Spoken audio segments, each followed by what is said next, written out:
हवस का बदला, हवा की सिसकारी और दूर से कुत्तों के भौंकने की आवाज। नमस्कार दोस्तों, मैं हूं केपी और आप सुन रहे हैं केपी मिस्ट्री कास्ट। आज की कहानी है एक छोटे कस्बे गोरखपुर के पास चिल्लूपार गांव की। ये कहानी सिर्फ डर की नहीं, बल्कि हवस और उसके बदले की दास्तान है। साल था 1998। उत्तर प्रदेश का चिल्लूपार गांव। गांव की ही एक लड़की थी सविता। उम्र मुश्किल से 19 साल, पढ़ाई में तेज और चेहरा भोला। उसके माता पिता ने उसे पास के डिग्री कॉलेज में दाखिला दिलाया था। हर दिन वो साइकिल से कॉलेज जाती थी। गांव के लोग उसकी सादगी और मुस्कान की मिसाल देते थे, लेकिन उसकी किस्मत में कुछ और ही लिखा था। उसी गांव में रहता था एक दबंग किस्म का आदमी, रघुवीर यादव, 50 साल का, लेकिन आंखों में हवस। उसकी नजरें अक्सर सविता पर ठहर जाती थीं। एक दिन जब सविता कॉलेज से लौट रही थी, उसने सुनसान खेतों के रास्ते से जाने की गलती कर दी। वहां रघुवीर अपने 2 गुंडों के साथ पहले से इंतजार कर रहा था। उन्होंने उसे रोक लिया और जबरदस्ती उसे खींचकर खेतों के बीच ले गए। सविता की चीखें खेतों की मेड़ों तक गूंज उठीं, लेकिन उस सुनसान में उसकी आवाज दबकर रह गई। रघुवीर की हवस ने उस मासूम की जिंदगी निगल ली। वो बेसुध होकर वहीं गिर पड़ी। डर और शर्म से उसने उसी रात घर आकर अपने कमरे में फांसी लगा ली। गांव वालों ने इस घटना को दबा दिया। रघुवीर दबंग था, इसलिए कोई उसके खिलाफ आवाज नहीं उठा पाया। लेकिन कहते हैं, उस दिन से सविता की आत्मा वहीं खेतों में भटकने लगी। गांव की औरतें कहती थीं कि आधी रात को खेतों से किसी लड़की के रोने की आवाज आती है।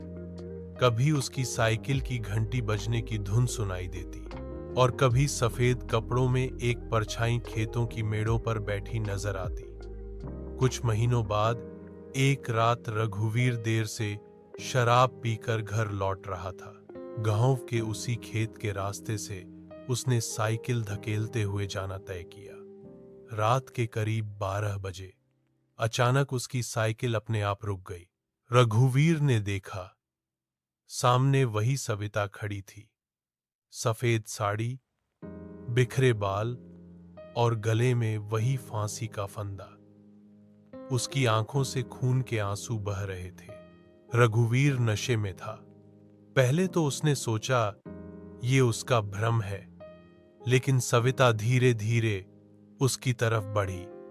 उसने फुसफुसाते हुए कहा, रघुवीर, तूने मेरी इज्जत छीनी, मेरी जान ली।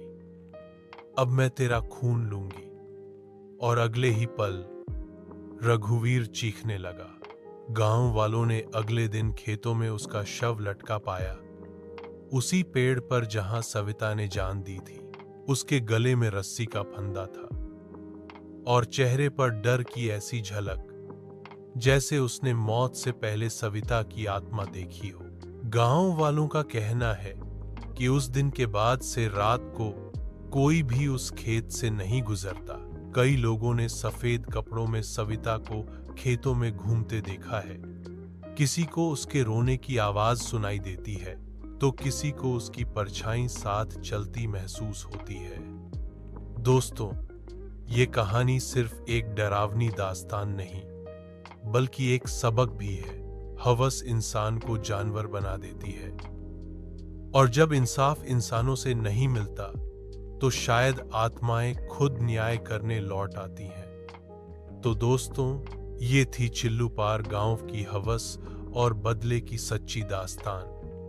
क्या आपने भी अपने गांव या शहर में ऐसी कहानियां सुनी हैं? हमें जरूर लिख भेजिए, क्योंकि डर की ये राह यहीं से होकर गुजरती है। आप सुन रहे थे केपी मिस्ट्री कास्ट। अगली बार फिर मिलेंगे एक और रोंगटे खड़े कर देने वाली कहानी के साथ।